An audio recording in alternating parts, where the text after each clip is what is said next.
welcome to Sailing Kismet. Currently, right now, we are in Cabarete, Dominican Republic, and we're riding out hurricane season here, but we're using this opportunity to explore this beautiful and amazing country.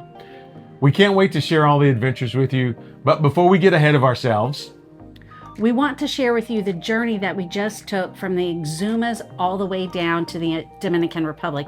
And I will tell you, it was a wild ride. Let's take us back to the start for our 24-hour sail from Bimini to Highborne. So let's jump back into the story.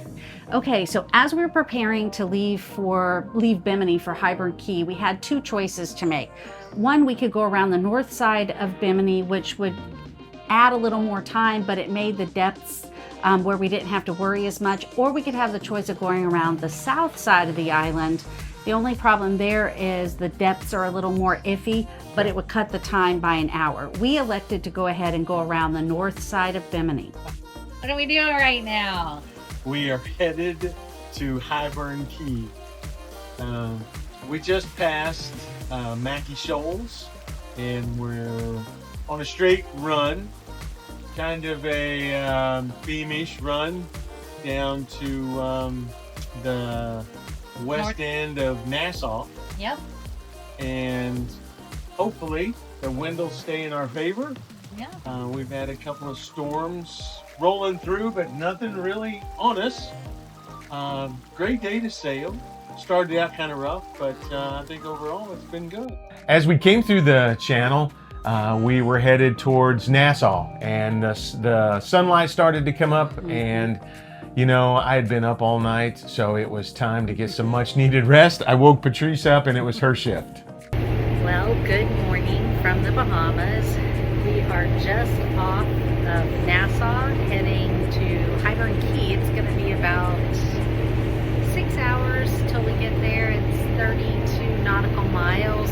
Unfortunately, the wind, what there is of wind, is right on our nose.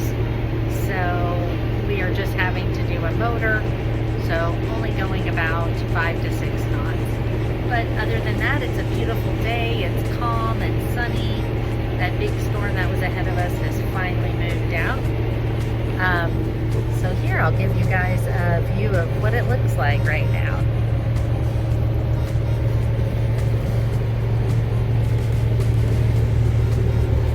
So it was actually great that morning. It was the first sail that we had where the sun was shining, the waters were smooth.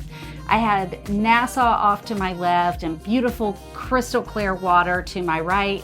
So I spent about 4 or 5 hours just enjoying that while Rodney was sleeping. However, about 2:30 in the afternoon, we could start to make out Highborne Cay in the distance. So we were excited. It was our first stop in the Exumas. We actually picked up a mooring ball there. They had just been installed, and they were free for the month. So we were like, hey, why not? Which was one of the best decisions we ever made. We ended up making some great friends there. That afternoon, we dropped the dinghy and headed over to Allen Cay. All the iguanas. That was a big excursion for all the tourists, was to check out the island with all the iguanas. They would pull up their boats and throw out lettuce, and the iguanas would just come out. And then we came back, of course, and had an amazing dinner that Rodney grilled for us. And of course, a couple sundowners, because why not when you're in the Bahamas?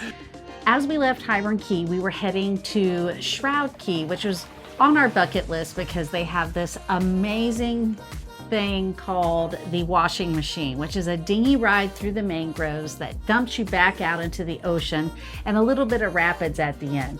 Beautiful, beautiful beach, and we actually did it with some friends of ours. We only stayed in Shroud Cay for a day or two, and then we moved on, and our next stop was Wardrook Wells. And we really hadn't planned on stopping at Wardrook Wells, but as you know, the Bahamas in the wintertime, the weather can be really finicky, and we had a huge storm heading towards us. Big storm coming. Yes, with about 35 to 40 mile-an-hour winds. And when I went and checked, Wardrook Wells is actually one place with 360-degree protection. So we got lucky. We called the Exuma Land and Sea Park, which is located there, and we were able to get one of 20 slips in there. So we pulled in. We were planning to spend 2 days, but we ended up spending about 4 days due to weather. But it was a great time to explore. We did all of the trails. We went up to Boo Boo Hill. It is an absolutely stunning place to visit. So we got a good weather window. We headed down to Black Point. Black Point was a touch and go for us. A couple of good things to do in Black Point was the grotto, the Thunderball Grotto that they filmed the movie James Bond in. There was also Pig Beach.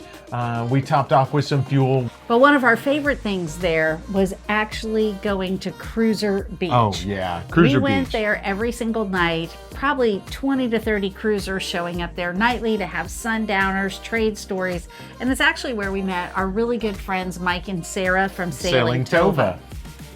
It was great. So we got our next weather window and headed down to Black Point. We did have a big blow that came through with no protection out of the northwest. It was one of the biggest ones we had there. But exploring the island, we had a great time. We did some much needed laundry.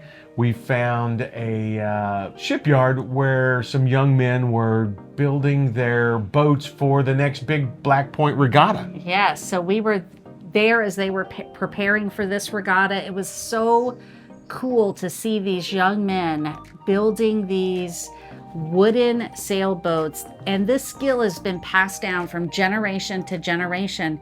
And That's right. One of the things I love is in order for you to race in this regatta, you actually have to be part of the building process. You had to be on the building team. It was really, really cool. So that was one of our favorite things. So after we left Black Point, we were heading to Georgetown, which was the cruisers' capital of the Exumas. It's a great place to refuel. There's stores, there's chandleries, there's fuel stops. So it's super easy to do all the things you need when you're in Georgetown. But one of the best things about it is the cruising community. Yep. You have chat and chill every day on the Cruisers Net. There's all kinds of activities going on, from yoga to they have actual experts from the Bahamas come in and do historical talks about the Exumas. They have all different types of things that you can do and enjoy, from just hanging out on the beach and drinking with friends to a great game of beach volleyball. One of the other things we really loved about Georgetown are all the amazing trails. There's all types of walking trails that you can do. Yeah. One of our favorites was the art trail. Yeah, Rodney actually created a Kismet sign to add on there. So if you actually make it to Georgetown, see if you can find our Kismet sign. It's actually probably about midway through the art trail. Yep. So that's really cool. It was a great community. We loved waking up in the morning and hearing all the chatter and what's going on for the day. But we kind of knew we couldn't stay there long. No. We were there about 3 weeks, but we still had this trip of going to the Dominican Republic looming in on us, and so we had to go. Yeah. So we had a short weather window that we had to get out of there. So we refueled, reprovisioned, we pulled the anchor up, and we were headed around on the thorny path on the north side of Long Island, right? Which made us come out on the east side of Long Island. As we rounded the Long Island tip, the seas began to kind of stack up a little bit on us. Got a little worse. Our predictions and our weather window and weather planning, we were expecting 2 to 4 foot seas. That's not what we got when we got around there. It was 6 to 8 foot, and we were tacking back and forth. We went from 8.6 knots to 2.3. We looked at each other and we knew something had gone wrong. Well, we knew that there was a current, but in our inexperience, we didn't anticipate the current stacking up against us, the wind going against us, and heavier seas than we anticipated. So I'll be honest, that's when I gave him the look of, it's about time for us to turn around. This is not going to be fun for another 24 hours. We made the decision to turn around, and as soon as we did, it just kind of a weight off your shoulders. The boat became easier to handle, the ride became nicer. We went back, we made our way back to Georgetown. We licked our wounds a little bit. Yeah. A little embarrassed. Had you know? a couple of sundowners and said, okay, we got to figure this out. Was not the right way to do it. And that's when we decided, okay, before we leave here again, because we had traveled to the Bahamas several times before on various sailboats, but we were really heading into uncharted territory for us. And that's when we were like, you know what, we could use a little help from the professionals. So we did reach out to Chris Parker and team to help us plan this next leg of the trip. If you know anything about once you leave Georgetown and you're heading towards the Dominican Republic, it's really known as the Thorny Pass. It's not an easy passage. You have the trade winds that you're going against. So it's just not a comfortable ride, and wow, we are super glad we did. We stayed in Georgetown about another. That's where we'll wrap up part 1 of our journey. Come back next week as we leave the Bahamas behind and sail to the Dominican Republic. Don't forget to like this video, subscribe to Sailing Kismet, and hit the bell so you won't miss the next adventure.